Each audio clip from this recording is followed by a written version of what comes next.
Welcome back to my channel. আমি সুতপা চলে এসেছি আবার একটা নতুন সকালবেলা। তোমরা কেমন আছো? ভালো আছো? আমি ভালো আছি।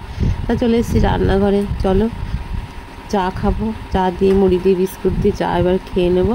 তারপরে বসিয়ে দেবো ভাত। তা আজকে দেখো উচ্ছে আলু ভাতে দেবো, দিয়ে ওটা মাখবো। অনেক দিন থেকে ইচ্ছা করছিলো একটু গরম গরম ভাতে খাওয়ার জন্য, তাই দেখো ভাত তো হয়ে গেছে, ভাত নামিয়ে নেবো। আর এদিকে উচ্ছে আলুটা তুলে নেবো। দেখতে পাচ্ছ, তেতো আমার খুব একটা ভালো লাগে না, কিন্তু ঘুরিয়ে ফিরিয়ে খেতে বেশ ভালোই লাগে। তা দেখো কড়াইতে দিয়ে দিলাম তেল, তার সাথে দিয়ে দিলাম শুকনো লঙ্কা আর জিরে। এটা তো তুলে নেব। আর শুকনো লঙ্কাটা আলাদা না তুললে না শুকনো লঙ্কাটা না মিয়ে যায়, ভাঙতে গেলে অসুবিধা হয়। তাই শুকনো লঙ্কাটা আগে ভেজে তুলে নিলাম থালাতে। তারপরে এর মধ্যে কিছুটা পেঁয়াজ কাটবো, পেঁয়াজ ভাজা করবো, তাহলে না খেতে বেশ ভালো লাগে, জানো তো। ওই জন্য দেখো পেঁয়াজ কেটে নিয়েছি। এবার পেঁয়াজগুলোকে ভাজা করে নেব। এরকম করে যে কোনো মাখামাখি ভাজলে না, মাখামাখি করলে খুব ভালো লাগে ভেজে ভেজে নিয়ে, তাই না। এই দেখো পেঁয়াজটা লাল লাল হয়ে গেছে, এই মুহূর্তে পেঁয়াজটা তুলে নেবো। খুব একটা ভাজার তো দরকার নেই, আর এরকম করে ভাজলেই ভালো লাগে। পেঁয়াজটা আলাদা রাখবো, নাহলে মাখার সময় অসুবিধা হয়ে যায়। তা দেখো আলু আর উচ্ছেটা তুলে এবার মেখে নেব। গরম গরম মেখে নিলে কি হয় তো ভালো হয়। মেখে নিয়ে পাশে রেখে দিলাম।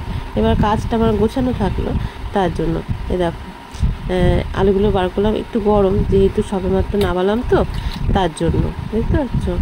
আলুটাকে ভেঙে নিলাম, তারপরে উচ্ছেটা ভাঙলাম। উচ্ছেটা ভালো সিদ্ধ হয়ে যায় না, মাখতেও খুব সুন্দর সুবিধা হয়। আর আলুটা সাথে সবগুলোতে মেশাবো না, কারণ কেউ যদি মনে করে যে আলু ভাতে খাবে, তাহলে তার জন্য পাশে রেখে দিলাম। আর কিছুটা আলু নিয়ে উচ্ছেটাকে মেখে নিলাম। এই দেখো দেখতে পাচ্ছ, অন্যদিন ভাজা করি, তা আজকে এটাই করলাম। তোমরা কিরকম করে খাও অবশ্যই কমেন্ট করে বলবে।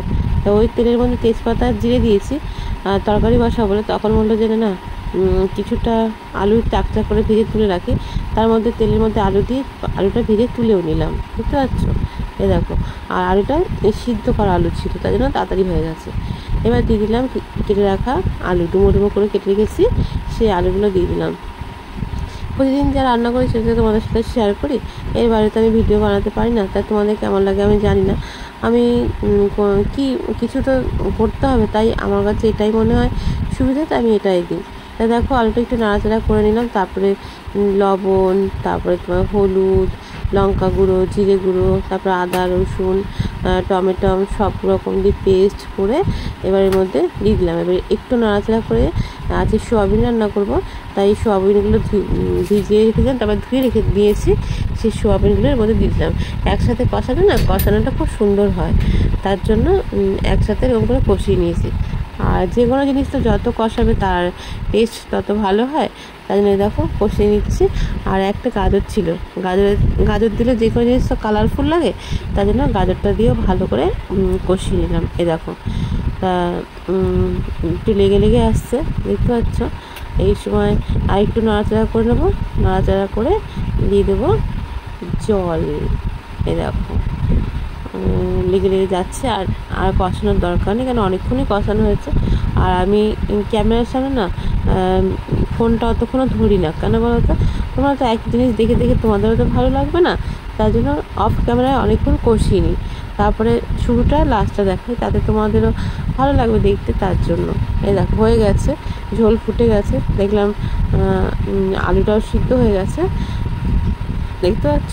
এই দেখো একটা আলু গেলে নিলাম, এক হাতে ফোন ধরে আছি আর এক হাতে তরকারিটা নাড়ছি, বুঝতে পারছো। তা এই সময় নামিয়ে নেবো। আর আমি তো সিলভার বাটিতে নামাই, দেখে জানো তোমরা। আর গরম মশলা দিয়েছি, মিট মশলা, তোমরা দেখতেই পারলে যখন তরকারি ফুটছিল। তা নামিয়ে নিচ্ছি। কেমন হয়েছে অবশ্যই বলো, ঠিক আছে। কালারটা দেখতে পাচ্ছ, জাস্ট ফাটাফাটি লাগছে, কিন্তু ততটাই টেস্ট হয়েছিল। আর কালকে হাফটা চালতা তো ডাল করেছিলাম, আর আজকে হাফটা চালতা সেটা হচ্ছে গিয়ে টক করছি। যেহেতু আজকে তরকারি করেছি সোয়াবিন, তাই ডাল করব না, এই দেখো, তার জন্য আজকে টক করব, তাই চালতাটা কেটে নিয়েছি। আর এদিকে কড়াই বসিয়ে দিলাম, আর 5 ফোড়ন, শুকনো লঙ্কা, তেজপাতা দিয়ে দিলাম, দিয়ে একটু নাড়াচাড়া করে এবার ওই কেটে রাখা চালতাটা দিয়ে দেবো। অনেক গুড় দিয়ে করলে ভালো লাগে, তা আজকে চিনি দিয়েই করছি, পাতলা পাতলা টক, জানো তো খেতে খুব সুন্দর হয়েছিল। তোমরাও এরকম করে করে খাবে, গরমের দিনে বেশ পাতলা পাতলা টক দিয়ে হেভি লাগে খেতে। তো দেখো চালতাটা একটু নাড়াচাড়া করে তার মধ্যে পরিমাণ মতো লবণ আর পরিমাণ মতো হলুদ দিয়ে দিলাম। এবার এটা একটু নাড়াচাড়া করবো, নাড়াচাড়া করে দিয়ে দেবো পরিমাণ মতন জল। আর টক জাতীয় জিনিস তো তাড়াতাড়ি সিদ্ধ হয়ে যায়, তার জন্য দেখো বুঝতে পারছো। এবার হচ্ছে গিয়ে ঝোলটা ফুটছে। আর আমার কাটা তো দেখো, এই চালটা কাটা তোমাদের দেখিয়েছি, ভেতরটাও কাটি এমনকি বাইরেটাও কাটি। এই দেখো সিদ্ধও হয়ে গেছে। এবার এরকম হাতা দিয়ে না ভেঙে দেবো, তাহলে কী হয় বলো তো, বেশ ভাঙা ভাঙা হবে, ভাল লাগবে, জানো তো। দেখো এরকম করে ভেঙে দিচ্ছি। তারপর দিয়ে দেবো পরিমাণ মতন চিনি। আর ঝোলটা একটু পাতলা পাতলা রাখবো, তাহলে না খেতে বেশ ভালো লাগে, চোখ দিয়ে খাওয়া যাবে। আর এখন তো চালতাটা নরম, চালটা চিবাতে হয় না, খুব সুন্দর নরম, জানো তো। তারপরে চলে এসেছি বেগুন নিয়ে একটা। তা দেখো বেগুনটা কেটে নিলাম, দিয়ে বসিয়ে দিচ্ছি কড়াই। এবার দিয়ে দেবো শুকনো লঙ্কা, জিরে আর তেজপাতা।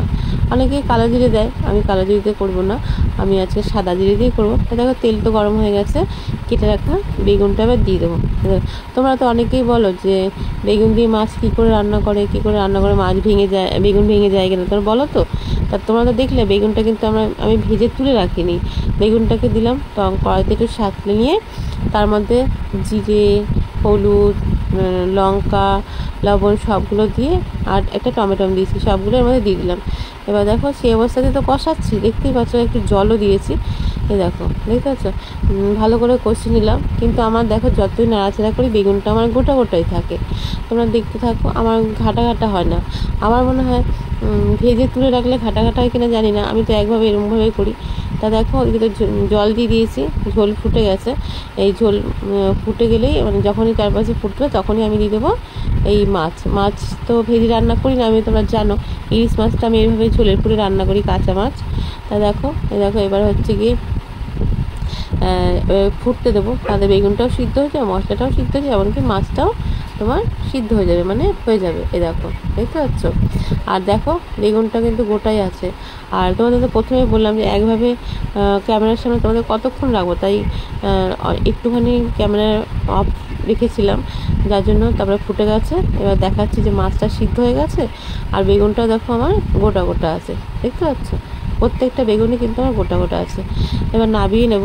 দেখো কালারটা দেখতে হচ্ছে কি সুন্দর হয়েছে, খেতে খেতে অতটাই টেস্ট হয়েছে। নিজে রান্নাকে নিজেই বলি টেস্ট হয়েছে না, তাই বললাম। তা দেখো এটা দুপুরবেলা দেখালাম, আর এটা দেখাচ্ছি রাত্রেবেলা, ঠিক আছে। রাত্রেবেলা তোমাদেরকে বলি যে মাছ দিয়ে রান্না করলে আমার বেগুনগুলো গোটা গোটাই থাকে মাছের তরকারি।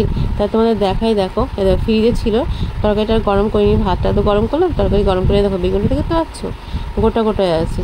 তাই তোমরা এরকম করে করবে, দেখবে। দেখো দুটো বেগুন দিয়ে দিলাম, আর মধ্যেখানে দিয়ে দেবো একটা ইলিশ মাছ।